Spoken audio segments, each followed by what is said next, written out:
Growth in China's economy has long centered on the coast, where Shanghai and the Pearl River Delta form some of the world's most productive regions on their own.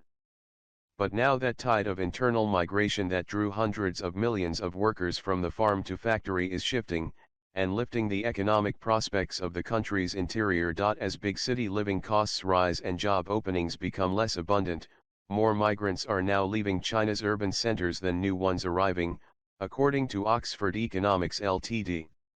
Labor costs on the East Coast are now too high for industries further down the value chain to remain competitive internationally, London-based economist Alessandro Theiss wrote in a report, citing an 8 million decline in the migrant population from 2014 to 2016.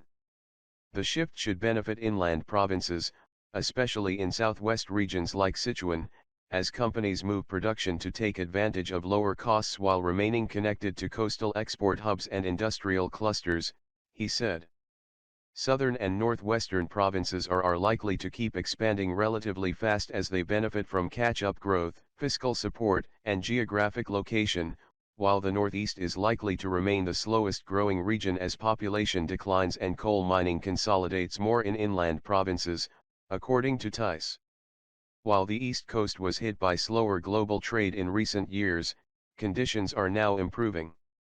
Specialized manufacturing clusters and export hubs are innovating and moving up the value chain, and research activity is boosting the region.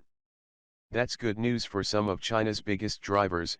Coastal Guangdong, Jiangsu, and Shandong provinces each account for around 10% of national output and all had output last year that exceeded Mexico's, Theiss said.